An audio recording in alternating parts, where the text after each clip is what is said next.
Happy Monday morning, everybody. Hello and welcome to episode number 80 of the RDO podcast. You got your boy Jason Von Kettle here. Alex is not with me today. It's all been happening this week. So Alex is moving house. He's got all this other stuff on. I've had stuff on all the last couple of days. It's been pretty hectic. So you just got me going solo in front of all you beautiful people to start your Monday morning off.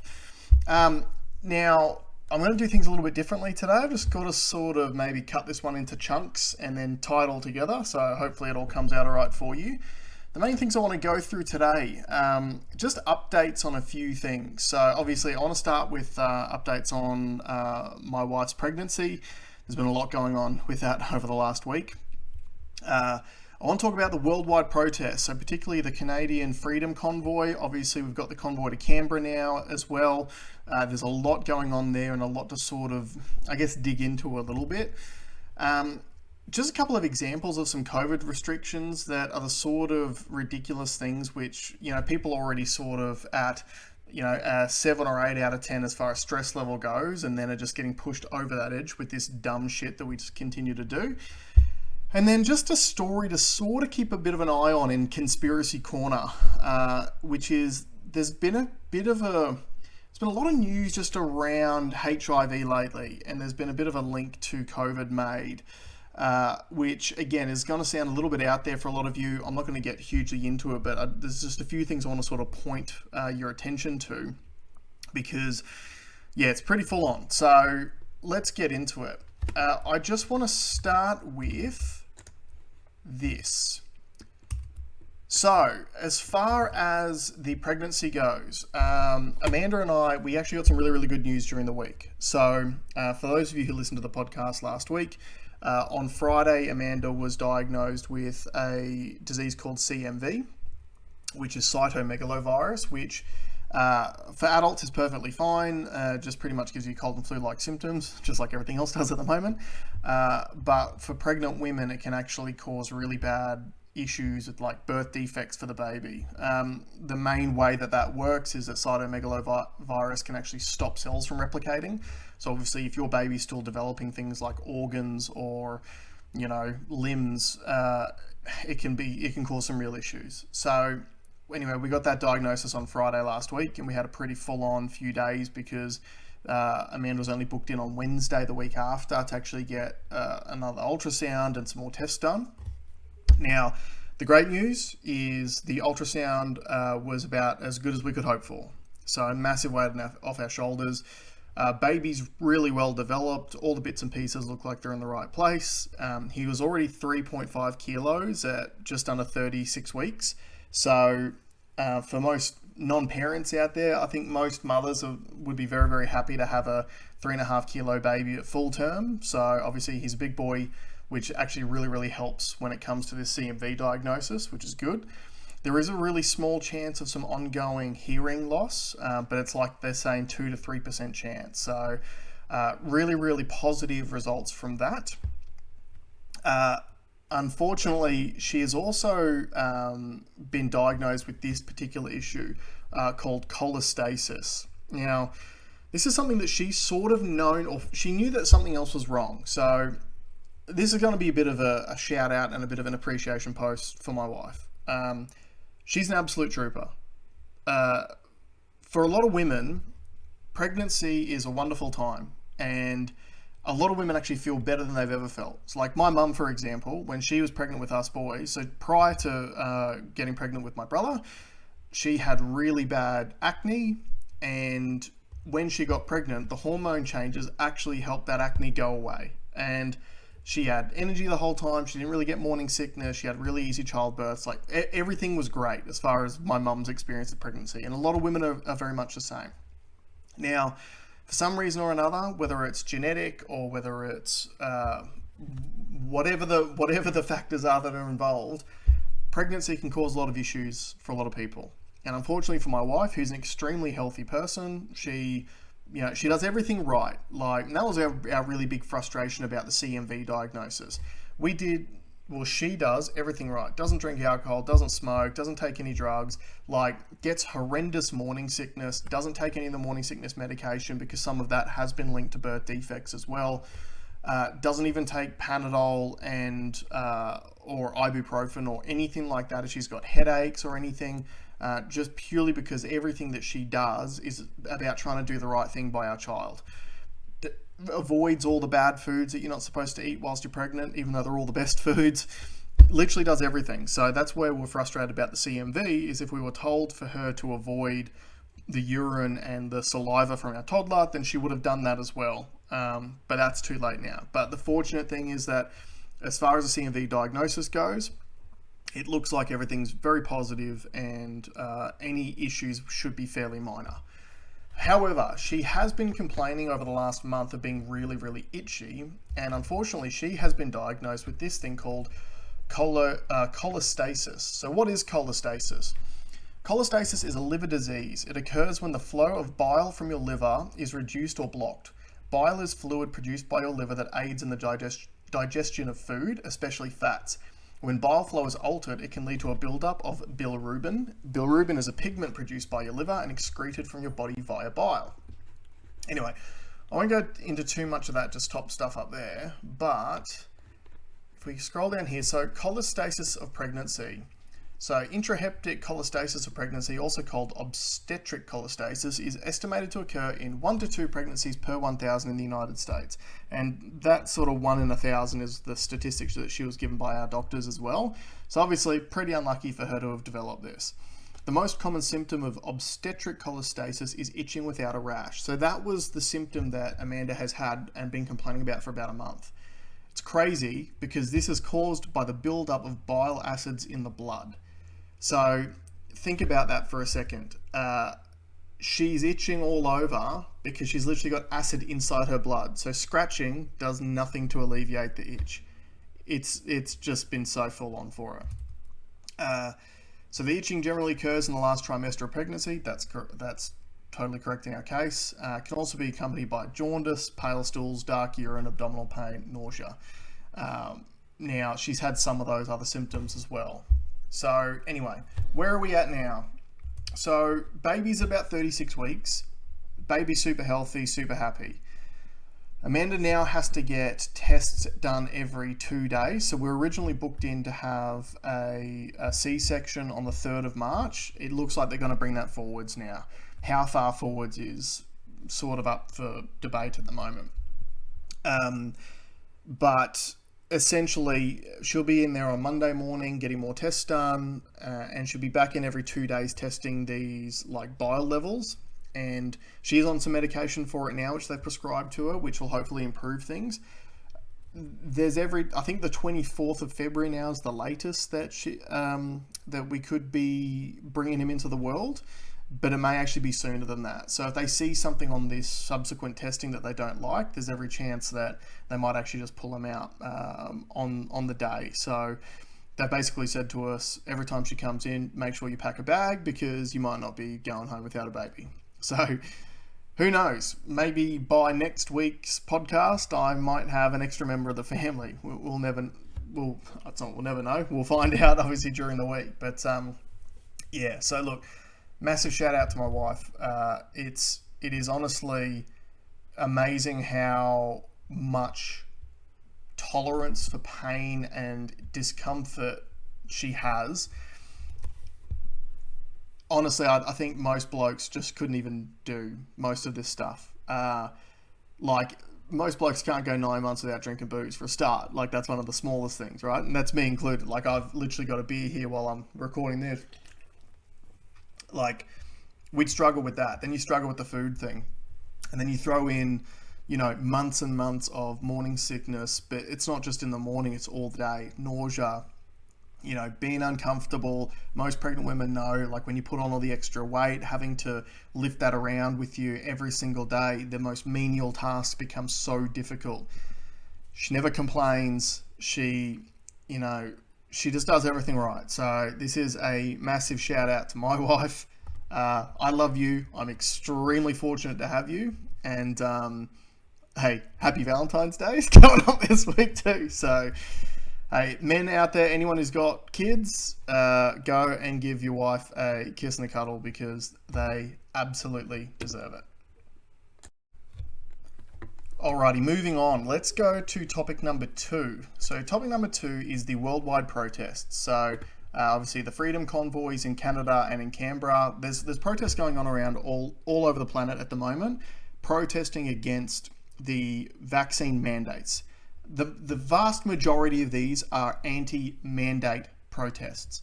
They're not anti-vaccine protests, although there are plenty of people involved in these protests who are anti-vaccine, but the absolute majority of them and the protests themselves are pushing back against the idea of having mandated vaccines to be able to go about your daily life. So let's just go to this. This is a little article, and I'll put all the links to this in the show notes as well. So this is a link to an article called "Pushed to the Brink by a Government Who Made a Means into the Only Goal. The Root Cause of the Canadian Freedom Convoy 2022 and the Blockades." I'll just read the beginning of this. I do encourage you to go and read it. It's a very interesting write-up. Because a lot of people, like, to be honest with you, a lot of the people that have not even heard about these Canadian protests. The mainstream media has done very little, if any at all, reporting on the protests. And obviously it's because it's just against the narrative and the agenda. So totally understand why they don't do it. But to give you a bit of a feel for why. So let's start this off. So this is by David Benchacek, published on February 12, 2022. The Freedom Convoy of 2022 has both inspired and angered people across the nation and around the globe. I covered the convoy entering Calgary and then subsequently went down to check out and interview truckers, farmers and supporters at the Coutts, Alberta border crossing into Montana. After seeing my post on Wow Trucks, I had a long-time friend in the industry reach out to me on Facebook and comment that he couldn't believe I would support the blockade. My answer was simple. Blockades aren't great. I do, however, have a ton of empathy for the people involved. While the danger of any movement like this is that some bad eggs will creep in and try to latch themselves to it, the vast majority of people involved in these blockades are really, really, really good people. They're not racists, misogynists, and the homophobes that our Prime Minister is labelling them as. And I've got something, I will get to that shortly. I know them. Since 2008, I've used my passion for photography to tell their story through the Wow Trucks calendar. And the question I'm raising with this post is, did they have any other choice? While the obvious answer is yes, they could have just shut up and gone home. The reality, given the environment that has been created, is maybe not. For those of you who follow me, you know that my passion around the leadership training I do is the power of an environment to influence behaviour. Environments can either make really good people do bad things or really bad people start to clean up their act. My perception: the toxicity of the current environment in our nation gave these truckers few other options. The root of the current toxicity in my mind is that the government has insisted on making a means to the goal of public health the only goal. So I want to use this article to shed light on that environment and comment on the role I believe the industry and our government should play in the current circumstance. I do so out of frustration and sadness that the environment that has been currently created has divided and pitted normally awesome Canadians against each other that really don't need to be. If they step back, I believe they would find they agree on a lot more than they disagree on. I don't need to be right, but instead I submit my perspective to help us find the right thing to do. So I encourage you to go through and actually have a read of this article. It's very, very interesting, and it does go on to talk about a lot of the environmental influences that are at play here. Now, I just want to consider this. Regardless of your stance on the vaccine mandates should not be imposed on people who are just trying to go about daily life. They should not be imposed on people who are just trying to go to work. Should not be imposed on kids who are trying to go to school. They should not be imposed on people who want to go down to the shops. Now, this will be stolen from the COVID restrictions pushing people over the edge section. But my friend Lisa shared a story with us this week on her Facebook, which was about, so she lives in WA, and obviously anyone who lives in Australia knows that Mark McGowan is turning WA into its own country, little hermit kingdom, and he's keeping the borders closed for as long as possible. Now, she shared a story about when she was in Aldi the other day, and in WA, they have recently changed the laws to state that you need to show your vaccine passport to be able to purchase alcohol. So, right from the beginning, we were all told that all of these restrictions were about public health. So let's run this scenario. She was in the line at Aldi. She had a gentleman in front of her who was trying to buy booze. She was not. She was behind, I think she was buying potato gems or something like that, because she's pregnant too. So shout out to pregnant girl cravings. Mind you, Lisa craves potato gems when she's not pregnant anyway. Don't we all? So anyway, the man in front of her was made to show his vaccine passport in order to be able to purchase alcohol. So think about this. Regardless of the scientific facts that, you know, vaccines don't stop people spreading the disease or anything like that, or receiving it or whatever, these are two people who are in the same line at Aldi, getting served by the same server, checkout dude, whoever it was, behind the counter. All they were trying to do was purchase different products. But to be able to purchase alcohol, which is the fun product, you have to show proof of vaccination. I would really, really like to hear the justification from any of you or any government or health official out there as to how that goes about preventing any sort of damage to public health. How is that a benefit to public health at all that you're just not allowed to buy a certain product?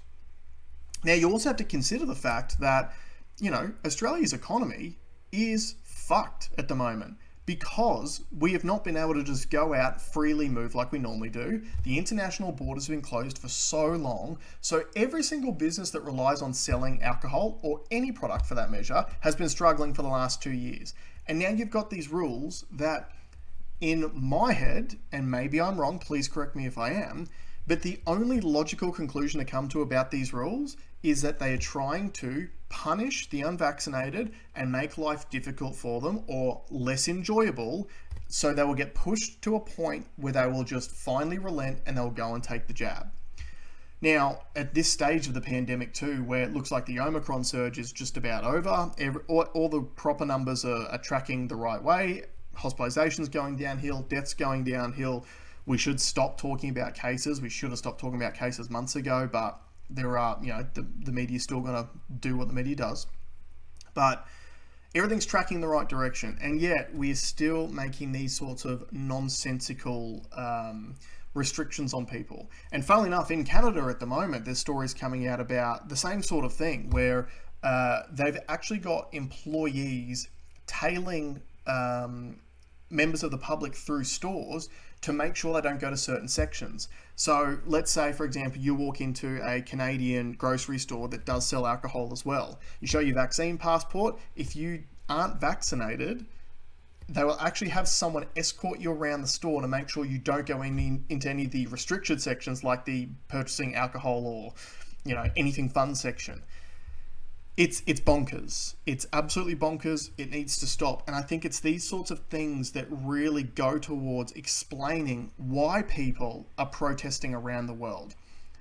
Because we all copped it. Like in 2020 in particular, we all copped the public health restrictions. We got it. We were like, okay, there's this brand new virus that's come out. It is ridiculously contagious and it's killing a lot of people. We get it. Now, obviously, 2 weeks to flatten the curve was what we were told. Now, we couldn't have known how long it was going to take for this thing to go away, okay? And when you want wide-scale compliance and people to buy in very, very quickly, if they would have said 2 years to flatten the curve, everyone would have gone, go fuck yourselves, I'm not doing any of this stuff.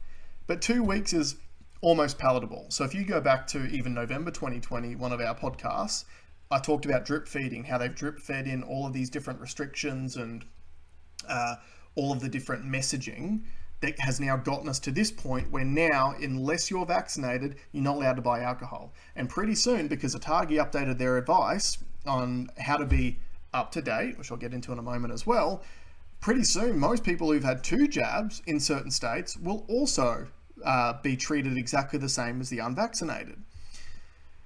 Just on that note of the up-to-date thing, this is some terminology change I want you guys to keep an ear out for or an eye out for when you are listening to or reading the news. America changed their terminology from fully vaccinated to up-to-date about 2 months ago.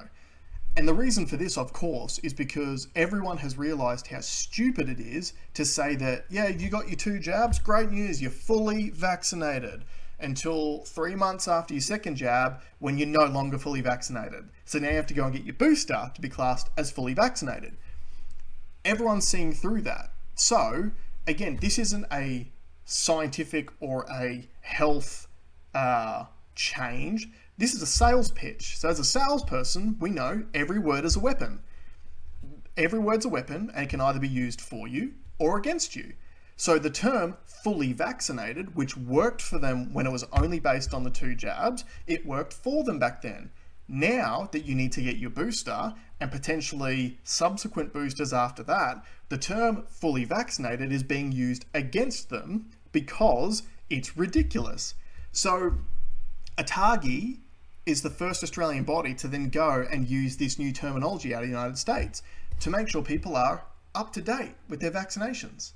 Because up to date means it gives you the implication that you need to stay up to date. It's like getting your software updated every 3 months. Are you up to date? Have you had your jab? You're 3 months overdue now. You better go and get up to date. It's very, very interesting how these different semantics and word tracks have different effects on people. And obviously, the Americans have workshopped this terminology of up to date. They feel like it's being effective. And so now we're rolling it out in Australia. Gives you a lot of things to question. Now, going back to Canada and this freedom convoy, I just want to show you this. So a lot of people, I mean, in Australia, we don't typically pay a lot of attention to Canada, right? And what is interesting is if you go back to, actually I might just jump you back on here. If you go back to, let's think back to the protests in Melbourne from last year and how the language that was used by Dan Andrews, but even by ScoMo in regards to the protesters, they were called extremists, they were called Nazis, they were called right-wing conspiracy theorists, they were called, what else were we calling them? I think misogynists as well. Maybe not, because misogyny doesn't really matter as much in this country. Hey, look at our politicians. But just think about how the language that was used by the media and by the politicians last year to poison our perceptions against these protesters, okay? And then I want to show you this. So Canada has a very far left-leaning Prime Minister called Justin Trudeau, if you've never heard of him. Now, he claims to be one of the most progressive people on the planet. He's pro everything new, everything woke. And look, a lot of the woke stuff is totally fine by me. I don't care. Everyone should be able to do what everyone wants to do as long as they're not harming children and they're not imposing views on other people. I'm totally okay with what anyone else wants to do. Don't harm children. Don't commit acts of violence against each other. But if you want to identify in a certain way, cool, identify that way.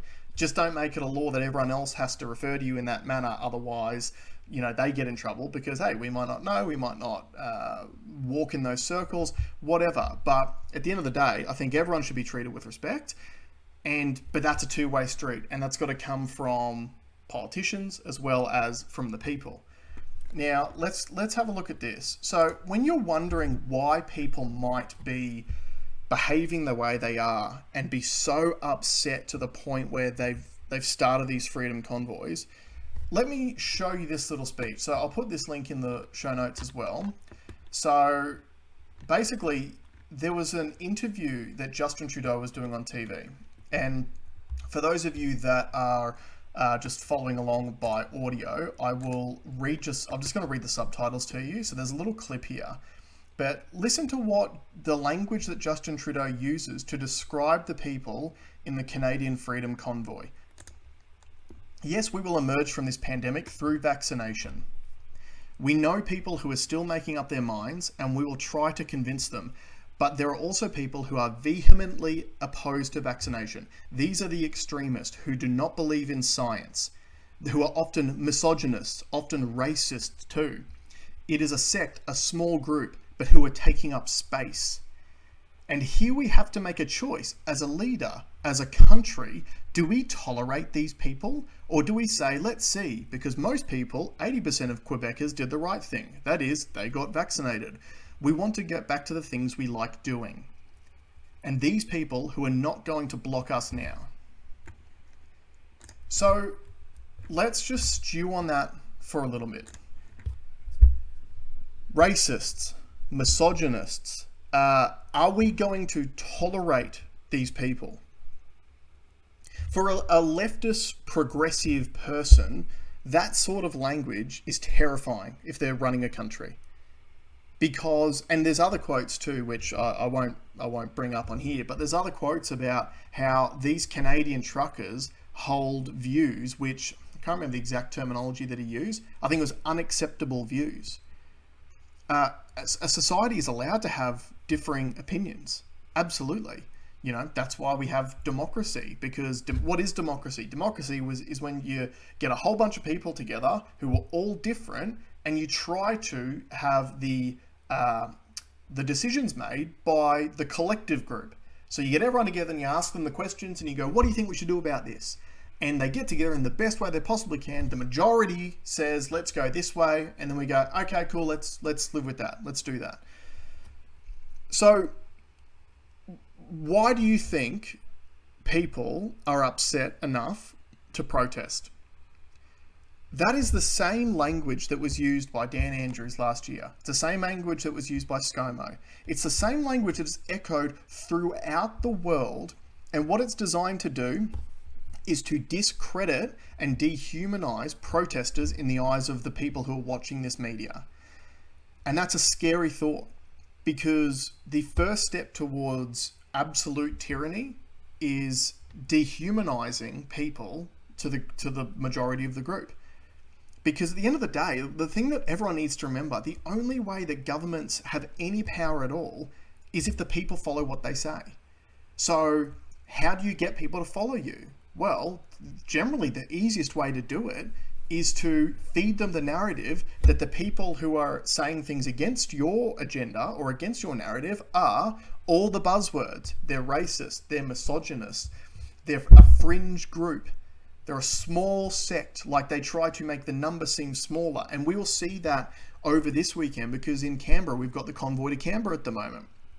And again, I've seen numbers around 10, 20,000 people. I've seen numbers up to 50,000 people that have attended this convoy to Canberra. Do not be surprised at all if the news that you receive that talks about this, if they talk about it at all, will just call them all of the same names. They'll be called anti-vaxxers, because that's a really big buzz term at the moment. They'll be called right-wing extremists. They'll be called, fringe minority groups. And they'll say that the number of people that are attending these protests is way smaller than it actually is. This is just 100% sales. It is all sales. I've spoken a lot about a lot of the negative parts of the sales industry.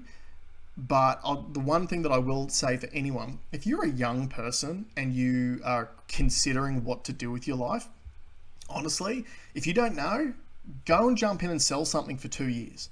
Just do it. Jump in and learn how to sell a product.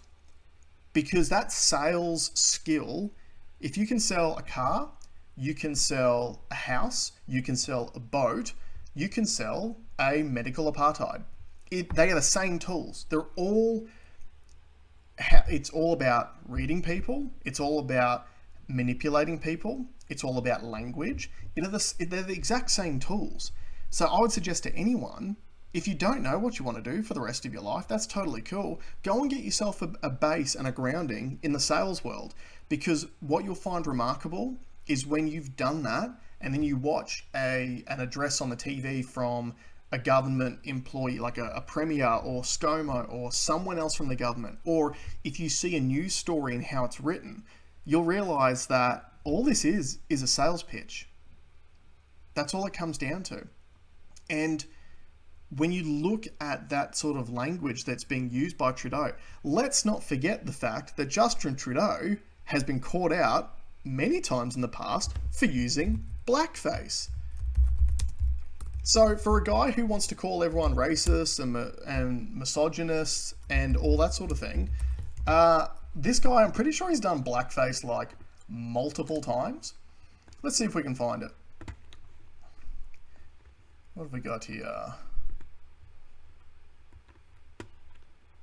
Now, again, I don't like playing the mudslinging game or anything like that and going, oh, he said this, so he should be perfect. No one's perfect. Absolutely no one in this world is perfect. But let's have a look at this. Here you go. This is your boy. This is the guy who is telling you, whoop, just got to zoom in on here. There's too many ads on this. This guy down here, Captain Blackface, yeah, that's the guy telling you that the truckers who just don't want to get rid of vaccine mandates so they can freely travel to and from across the border, so they can deliver the food, the medicine, the fucking toilet paper that all you idiots tend to want to steal first from the shops. This dude wearing blackface, who's done it multiple times, is the one calling them racists. Yeah. Keep that in mind. Alright guys, now this bit's going to get a little bit wild. Welcome to Conspiracy Corner, also known as the spoiler alerts page. This is going to get a little bit wild, so bear with me. I'm not making any assertions about this whatsoever. I'm not stating any of this stuff is true. I'm just saying that there is a really, really interesting story going on kind of all around us, and a lot of extra news stories have been coming to light very recently, like over the last week or two, but also including some things from the past. So bear with me, it's a wild ride. Let's take a look. Now, I want to start with this. So 2 days ago, Prince Harry came out and was talking about HIV. So know your status and get a HIV test, says Prince Harry. So Prince Harry has urged people to know your status and go get a test for HIV. And the Duke of Sussex says he wants to continue his mum's unfinished work in removing the stigma around the virus. His comments come as figures show that for the first time in 10 years, the number of new HIV diagnoses among heterosexuals is higher than for gay and bisexual men in England. So Prince Harry is speaking as part of National HIV Testing Week.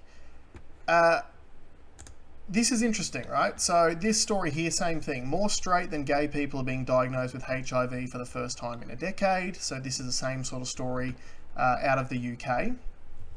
Now, why am I talking about HIV? So this is where it gets a little bit wild. There is a French doctor called Luc Montagnier. I've obviously not pronounced that correctly. He won the Nobel Peace Prize in 2008. He was one of the co-discoverers of HIV. And I want to bring you back to this article here, published in May 1st, 2020. French scientist who discovered HIV insists COVID-19 is a lab creation. This page sucks. A 2008 Nobel Prize recipient for discovering the human immunodeficiency virus, HIV, has weighed in on the controversy about the origin of the coronavirus disease and insisted that it is laboratory made. 4 days prior to US President Donald Trump's threat of new tariffs against Beijing, claiming there is evidence linking the coronavirus to a lab in the China's ground zero city of Wuhan, French scientist Luc Montagnier, who discovered HIV, said COVID-19 was a creation of an expert. Interviewed on the C News channel in France, Montagnier asserted that the virus had been designed by a molecular biologist, stating that it contains genetic elements of HIV and that its characteristics could not have arisen naturally. Asked by the C News interviewer what the goal of these molecular biologists could be, Montagnier said it wasn't clear. My job, he said, is to expose the facts. Montagnier said that he didn't know who had done it or why, but suggested that possibly the goal had been to make an AIDS vaccine. But he said that the lab virus is a professional job, a very meticulous job, describing its genome as being a clockwork of sequences. There's a part which is obviously the classic virus, and there's another mainly coming from the bat, but that part has added sequences, particularly from HIV, the AIDS virus. Now, absurd. Other experts, however, are not buying Montagnier's explanation, with one even calling it absurd. Virologist Etienne Simon Laurier from the Pasteur Institute in Paris said suggesting that the virus is man-made because of the small piece of genomes in it that are anyway found in other viruses of the same family simply does not make sense. He said the genome pieces found in the SARS-CoV-2 actually look like lots of sequences in the genetic material of bacteria, viruses, and plants. If we take a word from a book and that word resembles that of another book, can we say that one has copied from the other? Others noted that the paper cited by Montagnier to back up his theory and published by researchers in India was not peer-reviewed and had already been withdrawn by its authors. Now, let's not get into who's right, who's wrong, whatever, but consider this is back on the 1st of May, and immediately the play was for the fact-checkers to say that this guy was wrong and that it definitely didn't come from a lab. Now, fast forward to now, 2022, obviously the more evidence that comes out and the less that the media speaks about it, the more sure it becomes that it was actually from a lab in China. And again, how it got out, who knows? Was it released intentionally or not? Who knows? I would hazard a guess that it was just an accident because, hey, this virus is pretty infectious, so would not be surprised if it was an accident, but who knows, right? I'm not making any assertions at this point in time. But why is this interesting? I want you to think back to 2020 as well. And let's have a look at this story here. COVID, Australian vaccine abandoned over false HIV response. So this was on the 11th of December 2020. A promising Australian candidate for a coronavirus vaccine has been abandoned after trial participants returned false HIV positive results. Australia had previously agreed to buy 51 million doses of the vaccine being developed by Australian firm CSL and the University of Queensland. The government said that orders of other vaccines would now fill the shortfall. So obviously December 2020 was when all of the approvals came through for, Pfizer and AstraZeneca. So, but let's just focus on the main bit. The trial was abandoned because trial participants returned false HIV positive results. So, what do I want to focus on here? Let's break this down a little bit. Let's get a little bit conspiratorial. Let's say that the virus was created in a lab, just to spitball it out there. And we look at the effect that the virus has had on the world. Obviously, you've had it particularly attacks the elderly.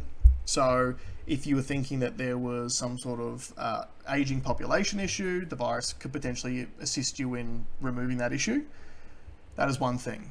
But looking at it purely from a dollars and cents perspective, think about the amount of money that has been made out of this coronavirus pandemic and where that money comes from. So obviously the number one thing that people think about when it comes to making money from the pandemic is the amount of billionaires that have been created who are selling vaccines. So that's number one.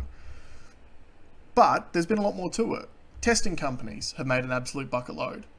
Look at the contracts that I think Victoria just signed a $50 million deal or something like that to buy rat tests at this stage in the pandemic. So the testing side of things is massive. We're now going to have antiviral medication on the market. So you've got Paxlovid from Pfizer, remdesivir, which is causing more issues than people even know about, has been available since July 2021, at least in Australia. So there's money being made out of these antiviral pills. You've got the stifling of the pills that are already available, like ivermectin, which are extremely cheap and no one makes any money out of them. So that clears the way for these vaccines, right? So you've got vaccines that you're making money out of. You've got testing that they're making money out of. You've got, I'm sure that whoever sells masks is making an absolute fucking packet of money at the moment. But the testing thing to me is very, very interesting because testing does multiple things. Number one, if you control let's start again. With testing, how can you create a test which finds a disease? You pick markers out of that disease which are unique to it, and then you create a test which can search and specify those particular markers, and then that is something that will tell us if that disease is present, or if they're not present but you still have symptoms, it might be a different disease and we try a different type of test. Now, what's very interesting to me about this potential HIV angle is that if this disease was created in a lab and it did have small amounts of HIV sequences inserted into it, what could the outcomes from that be? outcome number one is potentially it makes this disease more infectious. Because obviously HIV, a human immunodeficiency virus, if it drops your immune system just enough for it to come in, one sec. Sorry about that. If it drops your immune system just enough for this to get in, maybe that is one of the reasons why the virus is so infectious in the first place. That's number one. But number two, if you were trying to create ongoing business, everyone knows, and everyone knows of HIV, everyone is scared of HIV, and the thought of having HIV terrifies a lot of people. Now, we've known for 10, 15, 20 years now that HIV is manageable over a lifetime because we've got medications which can help.